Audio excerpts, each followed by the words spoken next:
এতিয়াও অশান্ত হৈ আছে বাংলাদেশৰ পৰিস্থিতি বাংলাদেশ অগ্নিগৰ্ভ হৈ আছে আৰু বাংলাদেশত ইটোৰ পাছত হিটো বিক্ষিপ্ত ঘটনা সংঘটিত হৈ আছে এক ভয়ংকৰ ঘটনা সংঘটিত হল বাংলাদেশৰ এজন অন্যতম জনপ্ৰিয় কণ্ঠশিল্পী তথা সমগ্ৰ বিশ্বতে বিখ্যাত ভাৰতত অত্যন্ত জনপ্ৰিয় এজন বাংলাদেশৰ শিল্পী জেমছৰ সংগীতানুষ্ঠানত একাংশ মৌলবাদীৰ সমৰ্থকে বা বাংলাদেশৰ যিসকলে কট্টৰ যিসকল হিন্দু মুছলমানপন্থী লোক আছে যিসকলে উগ্ৰপন্থীক সমৰ্থন কৰে তেওঁলোকে জেমছৰ এখন সংগীতানুষ্ঠানত এক ভয়ংকৰ কাণ্ড সংঘটিত কৰিলে সকলো ভাঙি তেওঁলোকে এফালৰ পৰা লণ্ডভণ্ড কৰিলে আৰু সেই সংগীতানুষ্ঠানৰ পৰা কথম্পি নিজৰ প্ৰাণ ৰক্ষা কৰি পলায়ন কৰিবলৈ সক্ষম হৈছে এজন বিখ্যাত কণ্ঠশিল্পী জেমছ ভয়ংকৰ এক পৰিস্থিতি যিজনে বাংলাদেশৰ জন্মৰ সময়ৰ পৰা সোনাৰ বাংলা বাবা মা একাংশ বাংলাদেশৰ যিবোৰ তেওঁলোকৰ জাতি প্ৰেম আছে তেনেকুৱা ধৰণৰ গীত গায় বাংলাদেশৰ জনতাক দীৰ্ঘদিন ধৰি তেখেতে সন্মান জনাই আহিছিল আৰু সেইজন শিল্পীৰ সংগীতানুষ্ঠানতে এক ভয়ংকৰ ঘটনা সংঘটিত হল ঘটনাটো সংঘটিত হৈছে ঢাকাৰ পৰা 120 কিলোমিটাৰ দূৰত যি অনুষ্ঠান সংঘটিত হৈছিল তাত ফৰিদাপুৰ বুলি যিখিনি অঞ্চল আছে এই ফৰিদপুৰত ঢাকাৰ পৰা প্ৰায় 120 কিলোমিটাৰ তাত কালি জেমছৰ সংগীতানুষ্ঠানৰ অনুষ্ঠান আছিল তাত এখন স্কুল আছে সেই স্কুলখনৰ 185 সংখ্যক বৰ্ষপূৰ্তি অনুষ্ঠান উপলক্ষে এজন বিখ্যাত শিল্পী জেমছক মতা হৈছিল কিন্তু অনুষ্ঠান আৰম্ভ হোৱাৰ পূৰ্বেই একাংশ উন্মত্ত জনতাই শিল ইটা নিক্ষেপ কৰিলে মঞ্চলৈ আৰু লগতে উন্মত্ত লোকৰ দলটোৱে বলপূৰ্বকভাৱে সভাস্থলীত প্ৰৱেশৰ চেষ্টা চলায় জুই লগাবলৈ চেষ্টা চলায় আৰু বিদ্যালয়ৰ ছাত্ৰ ছাত্ৰীসকলৰ লগত তেখেতলোকৰ সংঘাত হয় শিল ইটা মাৰে আহত হৈছে বহু সংখ্যক লোক পাছত আইন শৃংখলাজনিত পৰিস্থিতিৰ প্ৰতি লক্ষ্য ৰাখি এই সংগীতানুষ্ঠানখন বাতিল কৰিবলগীয়া হৈছে আৰু এয়া হৈছে বাংলাদেশৰ পৰিস্থিতি বাংলাদেশত এতিয়া গীত মাতো তেওঁলোকে বন্ধ কৰিছে যিসকল মৌলবাদী আছে যিসকলে এই মহম্মদ ইউনুছৰ নেতৃত্বাধীন চৰকাৰখনৰ যিসকল অনুগামী তেওঁলোকে তাত সাহিত্য তেওঁলোকে বন্ধ কৰিব বিচাৰে তেওঁলোকে নৃত্য গীত বন্ধ কৰিব বিচাৰে ইতিমধ্যে তছলিমা নাছিৰৰ লগত কি হৈছিল বা তেওঁলোকে কেনেকুৱা ধৰণৰ বাংলাদেশৰ যিখন প্ৰকৃত ছবি যিখন বাংলাদেশৰ এখন দেখুৱাব নোৱাৰা ছবি একাংশ মানুহৰ মানসিকতা কেনেকুৱা হেয়া আজি পুনৰবাৰ প্ৰমাণ হল বাংলাদেশত জেমছৰ সংগীতানুষ্ঠানত লংকাকাণ্ড আমাৰ দৃশ্যাংক আহি পৰিছে মই দেখুৱাব বিচাৰিছো য'ত এইদৰে বিশ্ববিখ্যাত জেমছৰ সংগীতানুষ্ঠানত লংকাকাণ্ড হৈছে এইদৰে আৰম্ভণিৰ পৰাই একাংশ দৰ্শকে ষ্টেজ ভাঙিছে তেওঁলোকে চকী ভাঙিলে সংগীতানুষ্ঠান তেওঁলোকে কৰিবলৈ নিদিলে আৰু পিছত যিজন জেমছ আছিল তেওঁ আহি উপস্থিত হৈছিল সংগীতানুষ্ঠান পৰিবেশনৰ কাৰণে আৰু তেওঁ সংগীতানুষ্ঠান পৰিবেশন নকৰাকৈ তেওঁ তাৰ পৰা গুচি যাবলৈ বাধ্য হৈছে তেওঁকো আক্ৰমণৰ লক্ষ্য কৰি লৈছিল এই সকল উন্মাদ লোকে যিদৰে বাংলাদেশত ইটোৰ পিছত সিটো ঘটনা সংঘটিত হৈছে মই ইতিমধ্যে কৈছো যে তিনিজনকৈ হিন্দু যুৱকক হত্যা কৰা হল আবামী লোকৰ যিসকল লোক আছে যিসকল সমৰ্থক আছে তেওঁলোকক টাৰ্গেট কৰা হৈছে ভাৰতক যোনে সমৰ্থন কৰে তেওঁলোকৰ ওপৰতো আক্ৰমণ সংঘটিত হৈছে আৰু জেমছৰ ওপৰত যেটো আক্ৰমণ সংঘটিত হল তাৰ অন্য এটা কাৰণ থাকিব পাৰে কাৰণ জেমছে ভাৰততো তেওঁ বিভিন্ন ধৰণৰ গীত পৰিবেশন কৰিছে তেওঁ বলিউডত এজন খুব কম গায় এতিয়া কিন্তু এটা সময়ত তেওঁ বলিউডত সক্ৰিয় আছিল তেওঁ গ্যাংষ্টাৰ যিখন ছবি জুবিন গাৰ্গৰ য'ত ইয়ালি গীতটো আছিল তাত ভিগি ভিগি গানটোত এজন জেমছে কণ্ঠদান কৰিছিল আৰু তেখেতক তাৰ পৰাই ভাৰততো চিনি পাইছিল ভাৰতৰ প্ৰতি তেওঁৰ এটা সন্মান আছে আৰু সেই কাৰণে হয়তো তেওঁৰ ওপৰত এই আক্ৰমণ হ'ব পাৰে সন্দেহ প্ৰকাশ কৰা হৈছে কিন্তু বিশ্বৰ বিভিন্ন ঠাইত সংগীতানুষ্ঠান পৰিবেশন কৰি থকা জেমছ নিজৰ বাংলাদেশতে তেখেতক এনেকুৱা ধৰণৰ এটা পৰিস্থিতিৰ সৃষ্টি হ'ল তেখেতৰ সংগীতানুষ্ঠানত শিল ইটা নিক্ষেপ কৰা হ'ল আৰু শেষত কোনো পৰ্যায়ে জেমছৰ প্ৰাণ ৰক্ষা পৰিছে নিৰাপত্তাৰক্ষীয়ে জেমছক এই সংগীতানুষ্ঠানৰ পৰা নিৰাপদে উলিয়াই নিবলৈ সক্ষম হয় যদি উলিয়াই নিনিলেহেঁতেন তেন্তে এটা ভয়ংকৰ ঘটনা সংঘটিত হলতেন বাংলাদেশত এতিয়া সংগীত নিষিদ্ধ কৰা হৈছে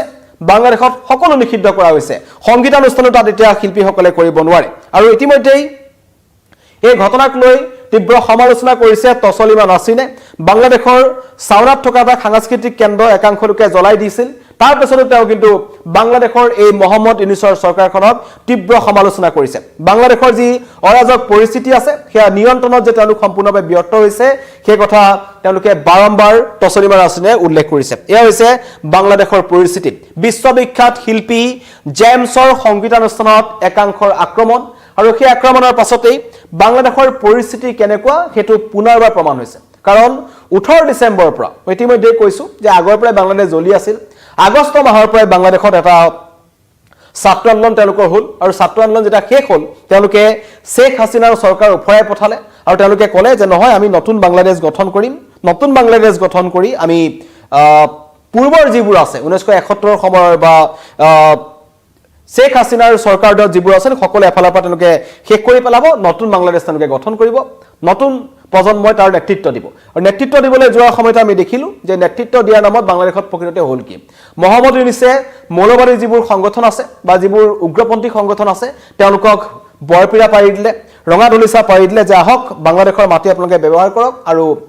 যেনেকে পাৰে তেনেকে বাংলাদেশক অশান্ত কৰিবলৈ চেষ্টা কৰক আগষ্ট মাহৰ আৰম্ভণিৰ পৰা আমি দেখিলো তাত থকা সংখ্যালঘু লোকসকলৰ ওপৰত আক্ৰমণ হ'ল ইস্কন মন্দিৰৰ পূজাৰীসকলক কাৰাগাৰলৈ নিক্ষেপ কৰা হ'ল তেওঁলোকৰ ওপৰত দেশত ধৰ গোচৰ জাপি দিয়া হ'ল তাৰ পাছৰ পৰ্যায়ত যিসকল হিন্দু লোক আছে যিসকল বৌদ্ধ ধৰ্মৰ লোক আছে খ্ৰীষ্টিয়ান আছে জৈন ধৰ্মৰ যিসকল এমুঠি এমুঠি মানুহ বাংলাদেশত সোমাই আছে তেওঁলোকৰ ব্যৱসায়িক প্ৰতিষ্ঠানসমূহৰ ওপৰত আক্ৰমণ হ'ল তেওঁলোকক ৰাজপথত হত্যা কৰা হ'ল জ্বলাই দিয়া হ'ল আৰু তাৰ পাছত যেতিয়া সমগ্ৰ বিশ্বই বাংলাদেশৰ এই পৰিস্থিতিক ধিক্কাৰ দিলে বা চৰকাৰখনক যেতিয়া ধিক্কাৰ দিলে তেতিয়া কিন্তু কিছুমান ঘটনাক গাপ দিবলৈ চেষ্টা কৰিলে মহম্মদ ইউনিছৰ চৰকাৰে কিন্তু লাহে লাহে তেওঁলোকৰ যি উত্থান আছিল সেই মৌলবাদী শক্তিৰ উত্থান হৈ থাকিল আৰু পৰৱৰ্তী পৰ্যায়ত তেওঁলোকে সম্পূৰ্ণৰূপে তেওঁলোক যে ভাৰত বিদ্বেষী তেওঁলোক যে ভাৰতৰ শত্ৰু সেইটো তেওঁলোকে প্ৰমাণ কৰি দিলে আৰু শেষত এতিয়া 18 ডিসেম্বৰৰ পৰা এজন যুৱ নেতা শৰীফ উছমান হাদি তেখেতৰ মৃত্যু হ'ল তেখেতক অচিনাক্ত দুৰ্বৃত্তই তেখেতক গুলীয়াই হত্যা কৰিলে আৰু তাৰ পাছত বাংলাদেশৰ অভিযোগ যে নহয়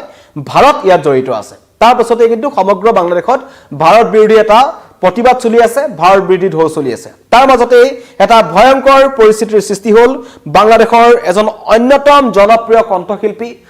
জনপ্ৰিয় শিল্পী যিজনে বাংলাদেশৰ সোনাৰ বাংলা বিভিন্ন ধৰণৰ তেওঁৰ জনপ্ৰিয় গীত আছে যিবোৰ গীত বাংলাদেশৰ লোকসকলে শুনিছিল অত্যন্ত এজন সন্মান কৰা শিল্পী জেমছ কিন্তু তেখেতৰ সংগীতানুষ্ঠানতো কালি এক ভয়ংকৰ ঘটনা সংঘটিত হ'ল এখন স্কুল যিখন ঢাকাৰ পৰা 120 কিলোমিটাৰ নিলগত আছে ঠাইখিনিৰ নাম হৈছে ফৰিদপুৰ এই ফৰিদপুৰত জেমছৰ সংগীতানুষ্ঠান আছিল ফৰিদপুৰ জিলা এখন বিদ্যালয়ৰ 185 সংখ্যক বৰ্ষপূৰ্তি উপলক্ষে গীত পৰিবেশন কৰিবলৈ জেমছক আমন্ত্ৰণ জনোৱা হৈছিল আৰু তাৰ পাছতে তেখেত উপস্থিত হোৱাৰ আগৰে পৰাই একাংশ লোক তাত উপস্থিত হৈছিল সেইসকল কেনেকুৱা বাংলাদেশী হেতু ইতিমধ্যে তদন্ত কৰিব লাগিব কাৰণ তদন্ত কৰি আছো বুলি কৈছে মহম্মদ ইউনিছৰ চৰকাৰ বাৰকীয়ে কিন্তু সংগীতানুষ্ঠানত কাৰণ বাংলাদেশক জনা যায় যে তাত সাংস্কৃতিক প্ৰেমী লোকসকল আছে ঢাকাখন জনা যায় যে তাত সংগীতৰ যিবোৰ আগত যি বাংলাদেশৰ যি পৰিচয় আছিল বাংলাদেশৰ সংগীতক সকলোৱে জানিছিল বা বাংলাদেশৰ লোকসকলে যে সংগীত প্ৰেমী তেওঁলোকে সাহিত্য ভাল পায় তেওঁলোকে সাংস্কৃতিক ক্ষেত্ৰতো ভাল পায় হিয়া কিন্তু সকলোৱে চিনি পাইছিল বাংলাদেশত ডাঙৰ ডাঙৰ কনসাৰ্ট হৈছিল ঢাকাত ডাঙৰ ডাঙৰ কনসাৰ্ট হৈছিল কিন্তু এতিয়া সেই বাংলাদেশ নাই সেই ঢাকাও নাই সেই পৰিস্থিতিও নাই এতিয়া তাত কোট বাংলাদেশৰ এজন অন্যতম জনপ্ৰিয় কণ্ঠশিল্পী জেমছৰ সংগীতানুষ্ঠানতেই এক ভয়ংকৰ ঘটনা সংঘটিত হ'ল মই এইকাৰণে জেমছৰ কথা কৈ আছো যে বাংলাদেশৰ এই 1971 ৰ পিছত যদি সংগীত ইতিহাসটো যদি চোৱা যায়